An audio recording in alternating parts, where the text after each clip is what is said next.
Hello everyone. So today we are here to discuss about the greatest monarch of ancient India, that is Ashok. We all know about him. हम सब जानते हैं कि Ashok was the greatest monarch of ancient India who belonged to the Mauryan dynasty, the dynasty being founded by Chandragupta Maurya. Clear.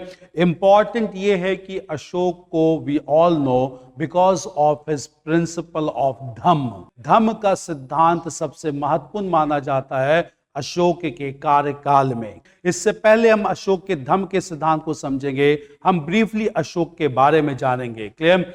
Ashok was a ruler in ancient India. He was the son of Bindusar and a lady known as Subhadrangi. Clear? He was the grandson of Chandragupta Maurya. Chandragupta Maurya was the founder of Mauryan dynasty, supported by a Brahmin known as Chanakya or Kautilya, who wrote a work, Arthashastra, which is a book on statecraft and political economy. Clear? He was originally named as देवनामपियादसी. In fact, we all should know कि अशोक के जितने भी अभिलेख या addicts हमें मिले हैं, उन अभिलेखों में अधिकांश अशोक का नाम देवनामपियादसी रखा गया है. इस बात को सॉल्व करने में, इस मिस्ट्री को सॉल्व करने में सबसे बड़ा योगदान ब्रिटिश ईस्ट इंडिया कंपनी के अधिकारी जेम्स प्रिंसेप के द्वारा दिया जाता है. क्लियर. कुछ इंस्क्रिप्शन जैसे नित्तूर या उद्गोलम में हमें मिले हैं जहां अशोक का नाम है, परंतु in other inscriptions he is referred as देवनामपियादसी.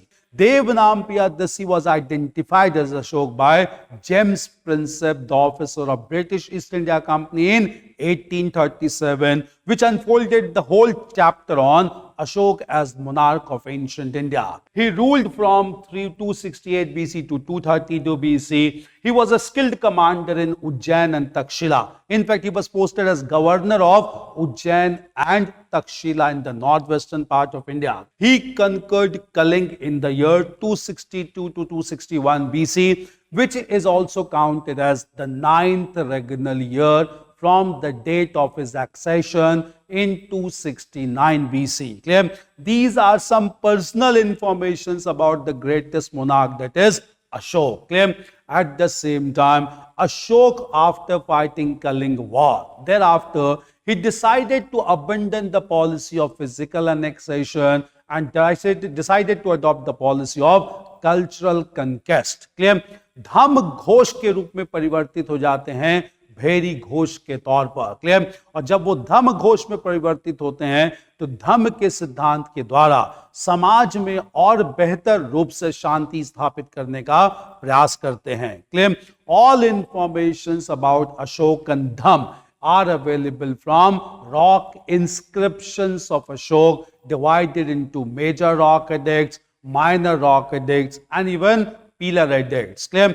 Major rock edicts mentions about the principle of Dhamm. Clear? Or in fact, in Dhamm programs, he wanted to address societal challenges. Clear? सामाजिक चुनौतियों को सुनारना चाहते थे अशोक, और इनमें उनकी महानता स्थापित होती है. Clear. Ashok's empire was policy shaped by Ashok's private rule. Clear? Ashok wanted to show his paternal kingship to the people, which is indicated by the principle of Dhamm, as he says that he wanted upliftment of entire people in his empire. Clear? Ashok wanted to have social influence, and later years were influenced by his social context. Ashok का कार्यकाल social context के लिए ज्यादा जाना जाता है, तो धम्म के सिद्धांत पर आधारित था. क्लियर. इनफैक्ट ना केवल अशोक, मौर्य वंश के जितने भी शासक थे वो नॉन ब्राह्मणिकल रिलीजन्स को प्रोत्साहन देते हैं. उदाहरण के तौर पर चंद्रगुप्त मौर्य जैन धर्म को स्वीकार करते हैं और उनके पिता बिंदुसार आजीविकास को. क्लियर. चंद्रगुप्त मौर्य अशोक के दादा थे और बिंदुसार अशोक के पिता थे. क्लियर. अशोक का बिलीव था to practice Buddhism personally, but Ashoka ने कभी भी बुद्धिज्म को थोपने का प्रयास नहीं किया, बल्कि बौद्ध धर्म के प्रचार प्रसार के लिए काफी प्रयास किया. उन्होंने थर्ड बुद्धिस्ट काउंसिल का आयोजन भी पाटलिपुत्र में किया, जिसके उपरांत अशोक ने अपने पुत्र महेंद्र और संघमित्रा को श्रीलंका भी भेजा ताकि बौद्ध धर्म का प्रचार प्रसार भी किया जा सके. Clear. In the words of historian V S Smith, Ashok was basically a king in और मॉन्क इन किंग्स गार्ब। क्लियर? सो केवल उनका वस्त्र जो है वो शासक का था, परंतु पूर्ण रूप से वो एक मॉन्क का रूप धारण कर चुके थे अशोक बौद्ध धर्म के प्रचार प्रसार के लिए। क्लियर? इसके साथ साथ अशोक के धर्म में अगर देखें तो किसी प्रकार का कोई फॉर्मल स्ट्रक्चर नहीं है, कोई औपचारिक स्ट्रक्चर नहीं है, बल्कि इसमें इंक्लूसिवनेस पे बल दिया जाता है। इसमें कोड प्रिंसिपल जो है वो है tolerance, care for others, respect for elders, charity, इसकी बात की जाती है धम्म में। रिलीजियस टॉलरेंस की बात की जाती है, वेलफेयर जैसे ट्री प्लांटिंग की बात की जाती है, डिगिंग ऑफ वेल्स की बात की जाती है, कॉम्प्लेक्स रिचुअल्स को डिस्कार्ड करने की बात की जाती है, और धम्म महामात्रास की बात की जाती है ताकि धम्म के सिद्धांतों को आगे बढ़ाया जा सके। All of these were moral code of conduct. In fact, Ashok wanted to establish a large empire based on heterogeneity, accepting homogeneous political identity.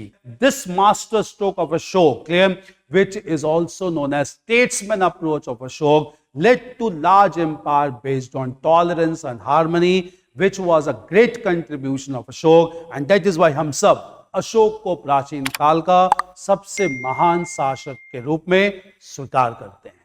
Thank you.